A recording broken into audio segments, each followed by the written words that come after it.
Devil May Cry 5 is the gift that keeps on giving. The kind of game that gets better with every single playthrough. The more you play it, the better you get, and the more you become the protagonist? Let me show you. Look at Nero, one of the free playable characters of this game. He's an edgy little prick with a lot of attitude. Who brought the marshmallows? 'Cause I'm bringing the fire.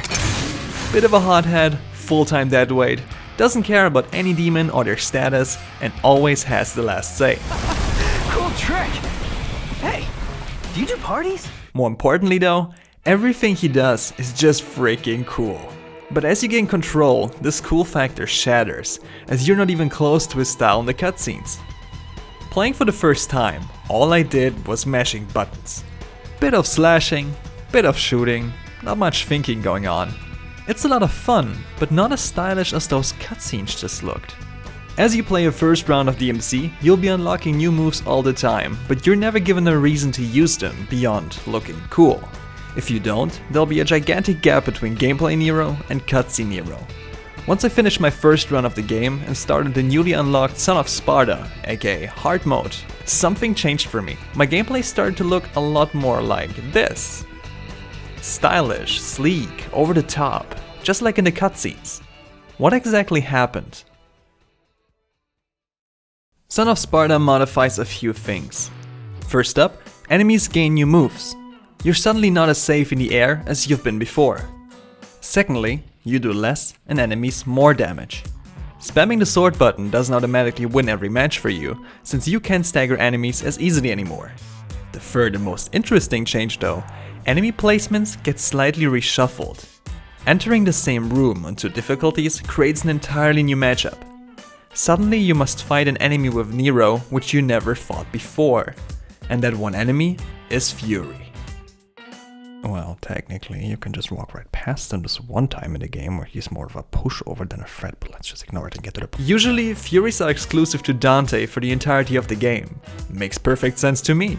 Dante can block, riposte, parry, counter, and get away without a scratch every time, almost as if Furies were designed for him alone. Nero can't guard attacks. The crazy hothead has no defenses, he's nothing but full offense. Cute little Fury here decimates you with every encounter, drains your health, and will drive you fucking insane. And that's where I started to use my brain for once. I opened the void, picked Fury, and took my fair time studying them. Their attacks, patterns, telegraphs. I started checking my own attacks, went for my move list, trying to find a reliable strategy. Ooh. Step back, step forward, and a sword right after. Ooh, a kind of aggressive parry move. It works. It works brilliantly. Actually, it works incredibly brilliantly with any demon, any boss. And check out how much more stylish my gameplay just got. How did I miss this beauty of a move? See, I bought the move, I read its description, I saw the preview. But I finished the game without and forgot it with time. Son of Sparda, and especially Dante Must Die mode, emphasize how well designed every single move in your arsenal really is, and why each one is effective for specific scenarios. Each time I hit a wall, I'm forced to take a break, think about my shortcomings, and check what I've been missing all this time. And it works. I've learned exceed timings this way, got the hang for enemy stepping, found the rhythm for charge shots, and look at that. Gameplay Nero starts to look a lot like cutscene Nero, thanks to a few more playthroughs. I became the edgy, hot-headed demon hunter, always surrounded by blazing firestorms. I shared this experience with the other 2 characters as well. In the first few missions, V felt so off to me, almost unfitting for a game like DMC.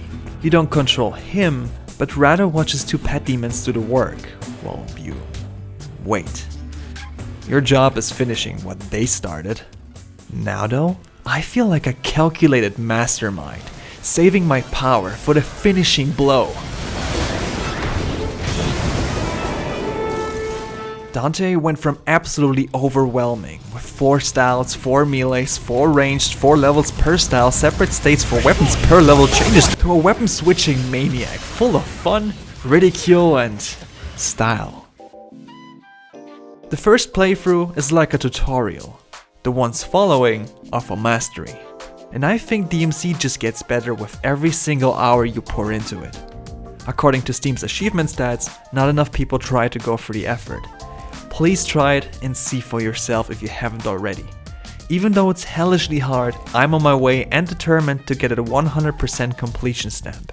It really is my favorite game of last year. If you've got a PS Plus subscription, you can try the demo for free, else it's $40 on Steam. Absolutely worth it, I wholeheartedly recommend it. In case you need some more convincing, you should check out Charlie's review over on the Gaming Bridge House channel. He's the biggest DMC nerd I've ever seen, and he puts the game's significance into perspective. Also, if you've heard and enjoyed the game's tracks in the background, check out Alex's analysis of the song Devil Trigger. He opened my eyes to appreciate the layers of depth to the song. Also, he's just full of energy and a lot of fun to watch. Last bit of info. I'll do a live stream of DMC5 tomorrow. It's gonna be a 2-hour long stream of Sparda, just to show the game for a bit, over on my Twitch channel, twitch.tv/Cisternium. Alright, time to mess up time zones. That's the 10th of June, 12 PM in Central Standard Time, 5 PM in Greenwich Mean Time, and 7 PM for my local German and Austrian pals. Other than that, have a wonderful life and see you next time.